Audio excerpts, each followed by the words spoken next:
A practical prayer is a prayer that works. These discussions between Reverend Bill Marcioni and Carol Lawrence dive into the details of how it works and how to work it. Reverend Bill is a New Thought minister and the author of Practical Prayer for Real Results. Your new life begins with a new thought.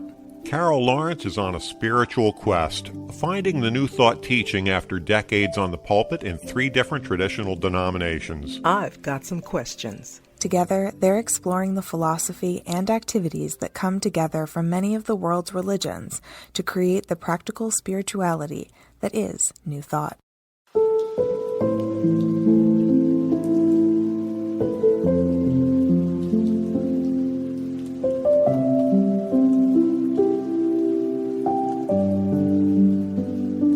Welcome to the Practical Prayer Podcast. I'm Carol Lawrence, and I'm here with Reverend Dr. Bill Marcioni, and we're going to talk today about a topic that you jumped over when it came up a little bit earlier, and I would sacrilegiously call it, where's Jesus?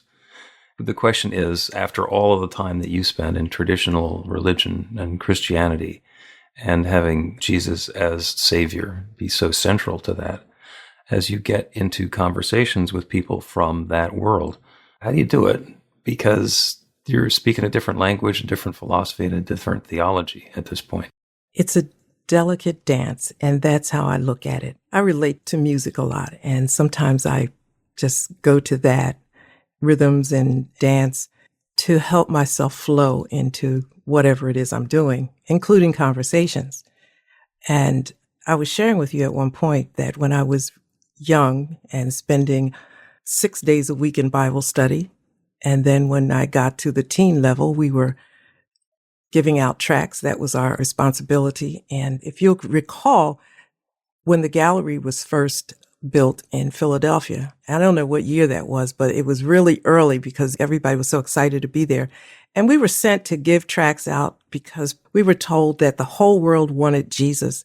The whole world needed Jesus, and everybody was excited to receive Jesus and all of that business. And so we would go there on Saturdays and whatever other times we were assigned and give out tracts. And, people would just like drop them on the ground or refuse to take them. And we were even given some understanding as to why people did that.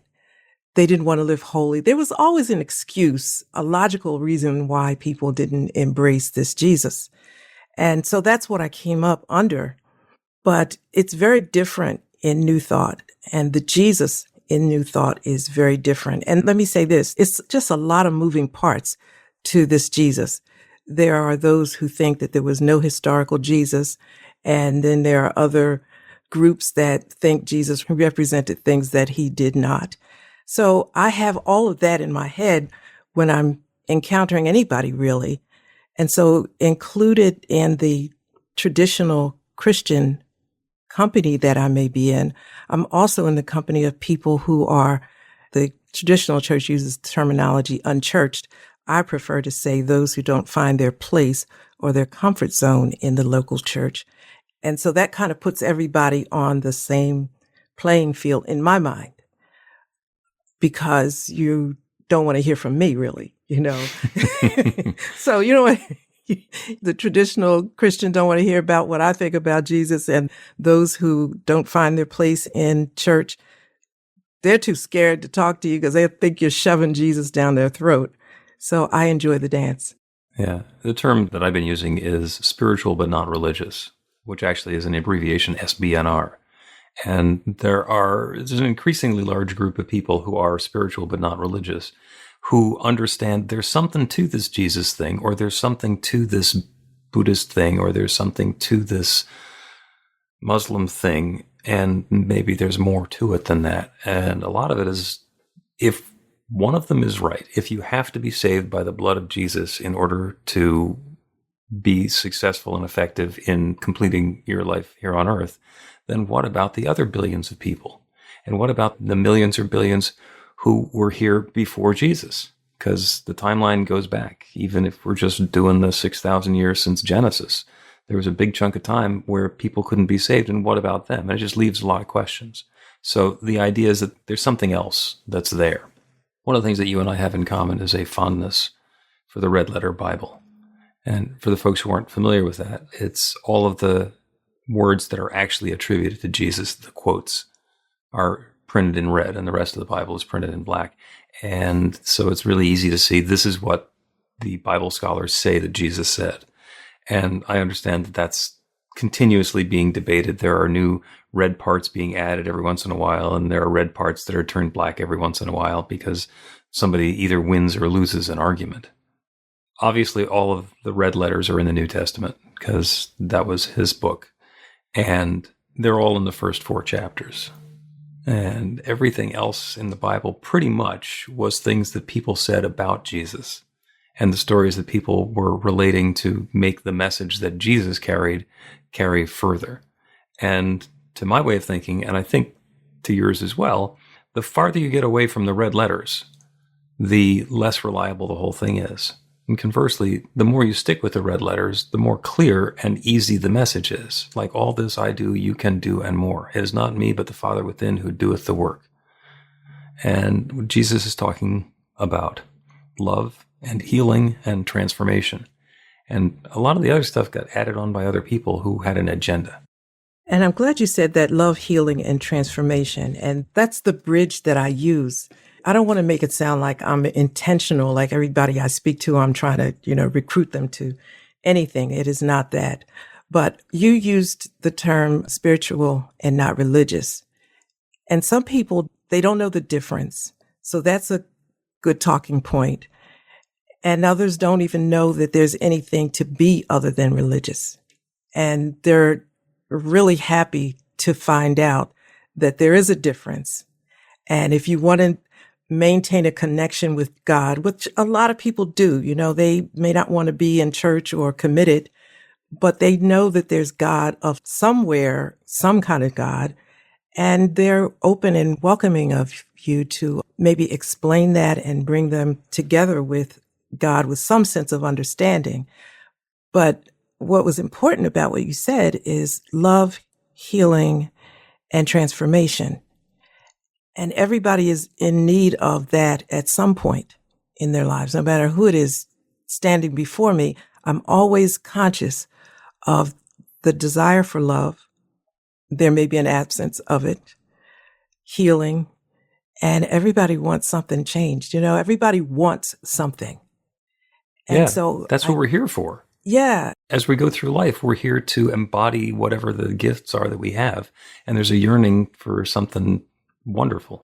Knowing that and speaking and interacting with people from that perspective, rather than having Jesus, I want to offer you Jesus, offering them a Jesus that they don't feel that they need or see no need for doesn't make any sense. But in the area of, if I connect with you in terms of unconditional love and acceptance on my part, that makes it really open and welcoming. And I can't tell you how many people will say to me, I've never met anybody who would just accept me the way I am. I don't want to designate any specific group because I didn't ask you if I could do that before. But let's just say there's a lot of different people on the earth that live a lot of different lifestyles. Mm-hmm. And I don't really care, about your lifestyle. It doesn't mean I'm brushing you off. It's that I care about you. And how you live is important to me if you need help or desire in doing that in a more comfortable way, not to change you. And Jesus doesn't come up all the time. Eventually, yes. Yeah. But the one that is most important is God, is spirit, which kind of, I guess it's, to me, is like not the back door to Jesus, but the front door.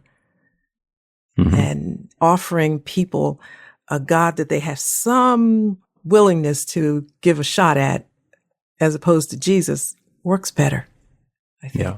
I found myself having a conversation with a very enthusiastic Christian woman, and it was a wonderful conversation. She kept on talking about Jesus and all the wonderful things that Jesus was doing in her life, and how she kept on seeing the face of Jesus in the toast. And then she would unroll the sheets and there would be the image of Jesus. And she's telling me all of those stories. And then she's telling me about the wonderful feeling of love and support and comfort and certainty and faith that she got through that belief. And I'm hearing two different, not really connected stories. One is about her and the life experience that she's having. And the other part is about how much she's attaching to the importance of Jesus doing it for her. And interesting for me to hear, didn't bring it up with her because she wouldn't have been able to hear that at all. And what I'm noticing is that's the flip side of wanting to blame God when things don't go our way. It's about being able to put the power outside of ourselves. And when it happens, then it was Jesus brought that good into my life rather than I opened myself and let go of my resistance and allowed the good into my life. Because that way, when something doesn't go the way we wanted, it's because God didn't want to, or we didn't appease Jesus the right way, or whatever that combination is. And I absolutely understand that way of thinking, but it leads you right to slamming into a brick wall, because you could get stuck in this place of going nowhere. And so you proclaim a happiness where you are with certain things that are happening, but we all have deep desires and dreams.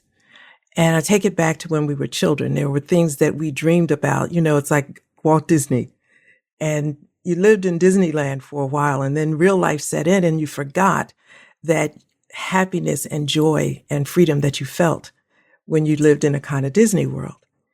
And I think that if living spiritually is as freeing as it's cracked up to be in Scripture, then Disney World is a real place. Yeah. That feeling of Disney is a real place. And why would God not want you to have this or that? And I mean, there's all kind of excuses. I did this wrong and I made that mistake. And listen, flat out, I was sinning and such and such and such. It's too much. It's too much trouble. You know, it's like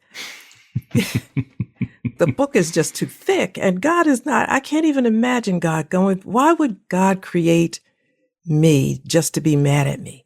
You know, give me free will and then say, well, because you didn't behave, I still love you, but you're going to hell. I mean, the whole thing just falls apart when you really think about it. Yeah, it's the Father's good pleasure to give you the kingdom. Yes. It doesn't say anything about a price of admission. It doesn't say anything about you got to earn it. It doesn't say anything about deservability. It is the Father's good pleasure to give you the kingdom. And we can pretty much figure what the kingdom means because they use that a lot. And it's available. It's right there. It is here for us. Let's take a break and come back and talk about Arthur Murray dance lessons. Get inspiration in an instant.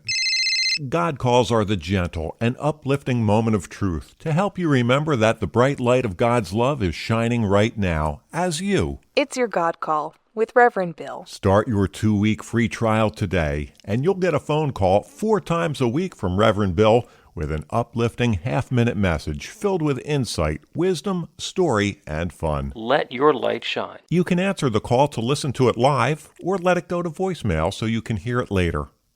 After the free trial, your subscription is just $5.95 a month.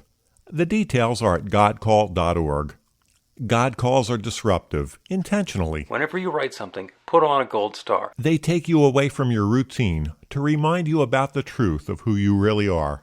They come at random times between 8:15 a.m. and 6 p.m., so you won't be expecting them.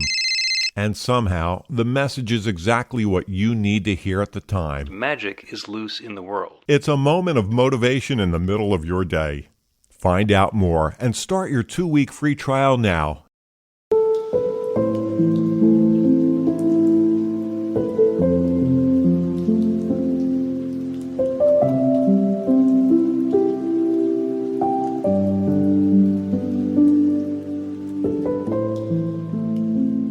Welcome back to the Practical Prayer Podcast. I'm Carol Lawrence here with Reverend Dr. Bill Marcioni, and we're going to talk about a dance. It's not just a dance. We're going to talk about Arthur Murray dance lessons. So I have not taken Arthur Murray dance lessons. It's something that's been around forever. And that's the one where they put the numbered footprints on the floor, and you learn to dance by stepping from 1 to 2 to 3 to 4 to 5 to 6 to 7 to 8, and your partner has different colored ones facing the opposite direction, and you can learn to do the waltz or the cha-cha or whatever it is by following the steps and the numbers. And that is a wonderful way to learn to dance for the people who that works for. In a lot of ways, that's like traditional religion. Do these things the way that you're instructed, follow the steps, and you're one of us and you're taking care of your spiritual life. To me, that's religion. And spirituality is listening to the music and getting into the groove and finding your partners and moving with them and understanding what's going on. And it's a much more organic dance. There are not nearly the number of predefined solutions because you're working it out, especially if you're improvising with the partner.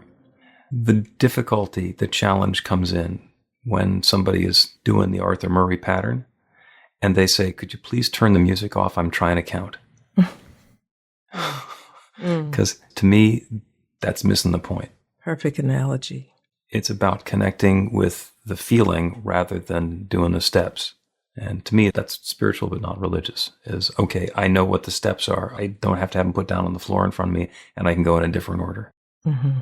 That's a great analogy, because in spirituality, there is such a freedom to flow with an internal voice or an internal leading, if that's the correct way to say it. I'm still searching for words, because I don't want to sound like weird and hooey, but to me, it makes so much sense to just hear that voice inside and not have to measure it against, is it okay? And what's the consequence to this and that? And I don't see a real connection, an authentic connection with God if you do the Arthur Murray dance steps.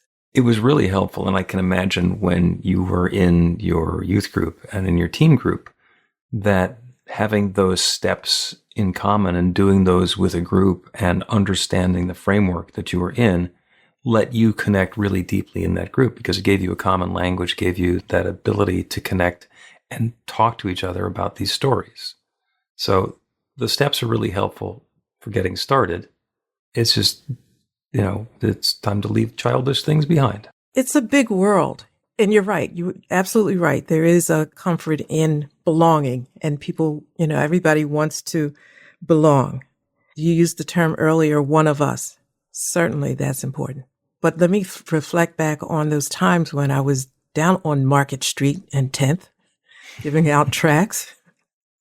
There were other groups there also, giving out their papers or whatever they were doing. And I remember there were Buddhists there, and they had on the long, I guess some called the yellow dress or something. It was Saffron robes, yeah. All kind of groups were there. And I would be curious, because I thought, I'm really into this. And they were nice to us. They were nice to us. But some of us in our group were not nice to others. And that's, I used to question that a lot. This thing about love and God, it has to be across the board. I can't accept it if it is not. So if you tell me God is good and God is loving, except when I meet someone who's a Muslim or a Buddhist, then I'm kind of wondering, somebody's got this wrong. It's either you got it wrong or God's got it wrong. So could we just get this out of the way? And that's when I started getting shunned. Yep. And this is at its core a teaching of oneness. And that is the heart of what New Thought has, is that there is one power and presence, one love, one source, one creator. It's God, and it's not God that created us separate from God. It's God that shared itself to create us. And that becomes the same story that we hear. I often go back to creation stories. Whatever our creation story happens to be, we can all trace it back to the one. In the beginning, darkness and void, and God. And there was only God. God said, let there be light. And that's the same story, as I have mentioned numerous times, behind the Big Bang and any other creation story. Started out with just God. And if there's just God, then what's God going to make creation out of other than itself? It's not God and a whole bunch of raw materials over there. It's being third-partied. We are free to believe whatever it is that we want to believe. And if we believe that we are saved because of our belief in Jesus, or because we are following the Quran, or we're doing whatever practice we're doing, that's fine, because it's working for us. I have my practice and it's working for me. And I also know some very spiritual people who are devout Catholics, and that's working for them. And it's fine right up until the point of being in judgment about somebody else's practice. Oh, you are going to hell because you're a sinner, because you don't believe what I believe. And now suddenly in this universe of oneness, we've introduced separation, and we've done it on behalf of the one. And that's where the crazy starts. Absolutely. Okay, so it works fine if it's your belief. And I want to say until it doesn't work for you. And here's my real life example. I was in a fundamentalist Baptist church, and it was wonderful. Wonderful. I'm telling you, we were there. Everybody was loving everybody. And we were in Bible study, and we couldn't stand it on whatever night of the week the church was closed. We didn't know what to do with ourselves. But here's when life gets real. I was divorced, and nobody knew that. And I didn't know it made any difference. And so when you're talking and people share, and I just said, yeah, I'm divorced, or just getting divorced, or whatever it was at that time. And I was, long story short, I became a leper, instantly a leper. And they showed me all the scriptures and told me all the terrible things that were going to happen to me. And then I was daring to get married again. And, my kids were going to be blind, deaf, and crazy, and just all these kind of hateful things. So that's when it wasn't working for me. Now, that's a terrible place to get to. And what I'm extremely sensitive to is that, I got survival skills. So I made it through. Yeah. And also I think because I kind of had some doubts to begin with, from way back. But I remember the day I walked out of the church, and I said to myself, and I heard myself say it, this is the last time I'm coming here. God, I don't want the God they have. This is not the God I know, the God they're talking about. And I had been there for years. Yeah. And I said, this is not the God that I know. I'm never coming back here again. And as I walked to my car, I said, God, it's me and you. However it works out, it's me and you. And I never went back, and I never looked back. But everybody doesn't do that for whatever reason. I mean, it takes some guts to do that, I think. Exactly. It takes some guts. It takes some fortitude. It takes some discipline to be able to turn our back on something that has been so comfortable, so familiar, and so central. I mean, 6 nights a week you're in Bible study and you're pining for it the 7th night, and then you're suddenly going to walk away from the 6 that you've got and all of the friends and everything else. That's huge. And not know where I'm going. Oh, well, yeah. We just never do.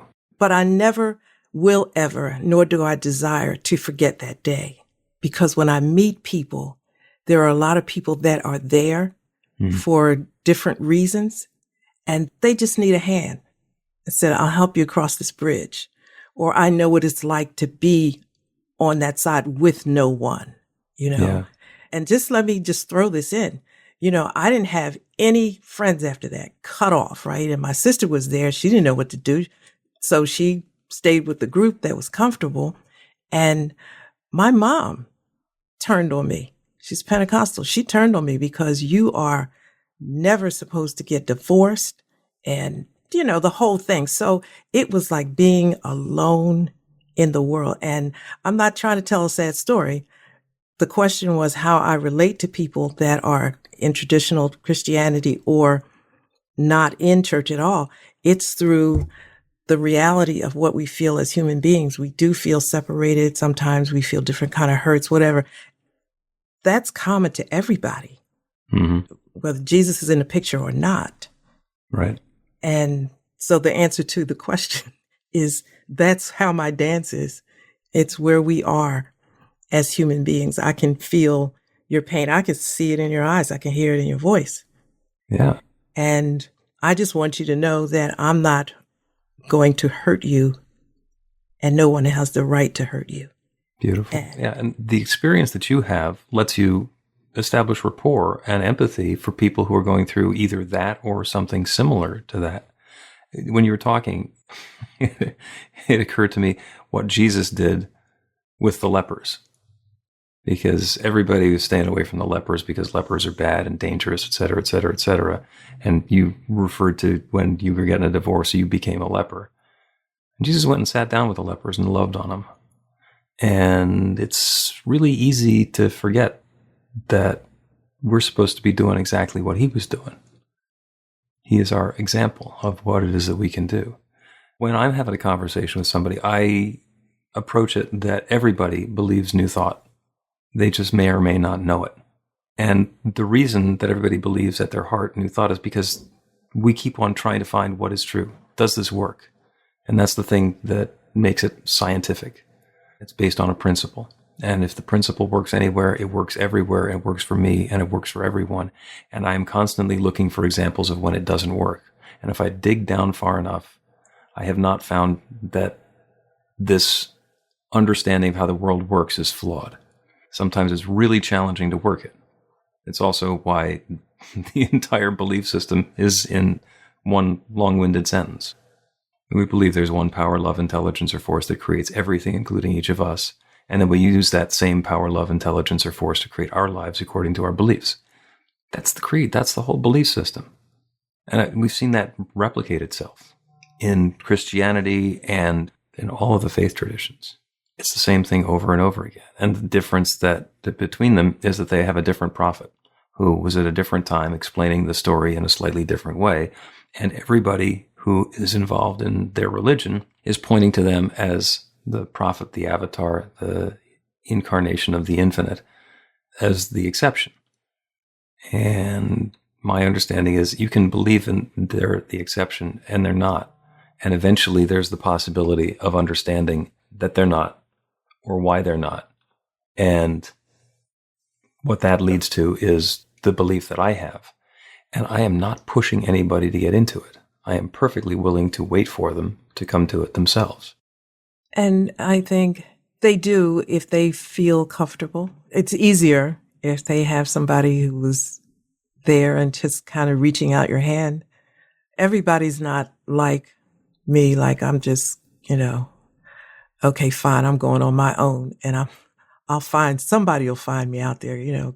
There's a God and God loves me, and I might be a little bit confused about what denomination God is really in, but God created me, so God will find me somewhere. And New Thought has even emphasized that stronger by saying God is in me. So now when I think about that story that I was telling you, I get a little cocky, right? I mean, I left. This was God leaving. Even God didn't like y'all. So. Well, let me ask you, if they hadn't shunned you, if they hadn't given you a hard time and made you that unwelcome, would you have left? I'd have to say probably, because there's just so many life dynamics. If that made me question the situation I was in right then, but there would have been other questions. There would have been other situations, Beautiful. And that's why we say that when God calls, you can resist, then God will call back. Yes, exactly. Yes. Yes. That is so exactly right. Yeah. All right, let's take a break. And when we come back, we are going to do a prayer. And it's going to be a prayer for openness and depth in our spirituality. Learn to put practical prayer to work in your life. The steps are simple to learn and let you begin to get real results to create the life of your dreams immediately. Reverend Bill Marcione's widely acclaimed book, Practical Prayer for Real Results, gives you a clear summary of the New Thought principles behind practical prayer and the series of easy-to-understand steps found in the most effective prayers from religions and spiritual practices all over the world and throughout history. Practical prayer is not a replacement for your religion or practice. It's a technique to make the work you do in consciousness even more effective. The book includes 40 prayers on various topics that you can adapt as needed and use as your own. Practical Prayer for Real Results is available in paperback, Kindle, and audiobook on Amazon or at b-the-light.com. That's b-the-light.com.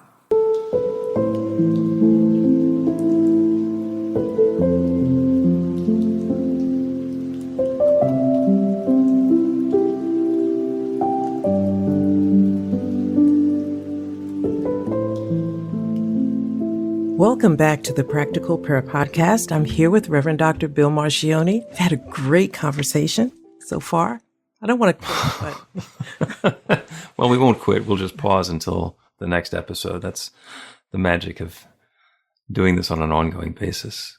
I love the word magic. You know that, right? Because it's just so appropriate for all of this. It is. And, Arthur C. Clarke described as one of his 3 laws was that any sufficiently advanced technology is indistinguishable from magic. And he's absolutely right. When we don't understand how it works, it's magic. Yeah, there's a lot of that. There's a lot of that. And even when we understand kind of how it works, it's still magic. And sometimes the blessings show up so quickly. The transformation happens so instantaneously that it becomes breathtaking. It's like, whoa, that was really cool. How did that happen that fast? So we're going to do a prayer. And the prayer is going to be about deepening into our spiritual awareness of the divinity within. Because regardless of what our spiritual practice is, regardless of what religion we were brought up in, whatever it is that we're practicing now, there is one thing that we all have in common. And what we have in common is that we are all individualizations of that one infinite creative power. And remembering that even more deeply allows us to bring more good into our lives, whatever way we're describing our good. So we'll turn our attention away from the world around us. It's a nice world. It's got all of our stuff in it. And it's not limited to just that.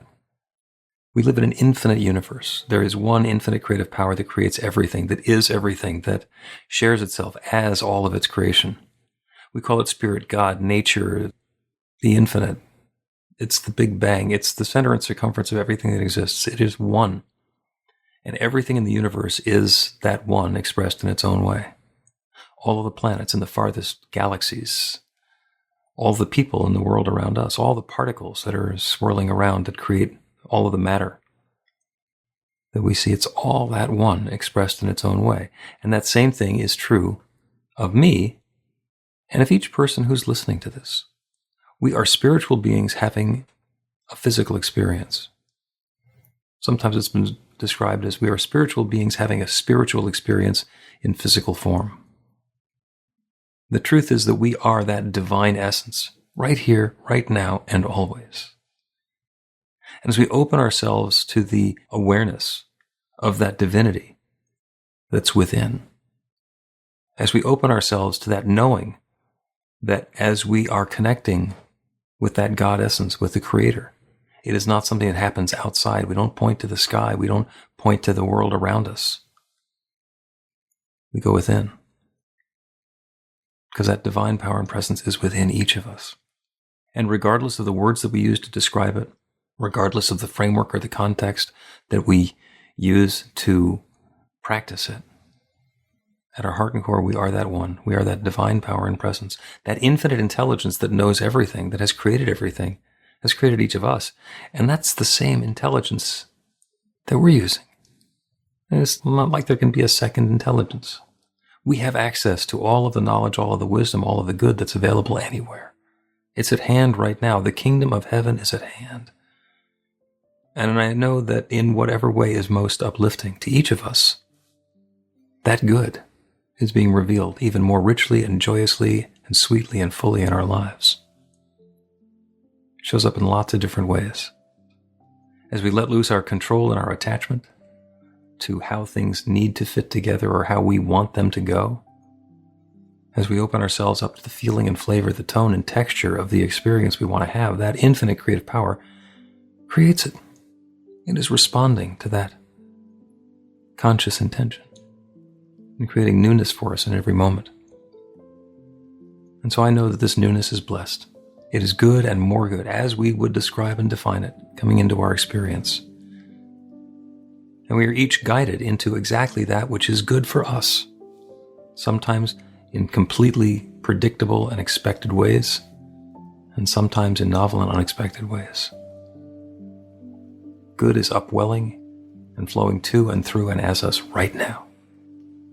And I'm grateful for it. I'm grateful for the good. I'm grateful for the willingness of each one listening to dive into this practice, to open to this newness to do the dance with that infinite creative power that has created everything, and allow it to dance even more richly as us. And so this feeling of thanks, I speak this word of intention and I release it into the creative law that has created everything. And I now know it's creating this. And I let it be. And so it is. And so it is. So perfectly beautiful. Thank you.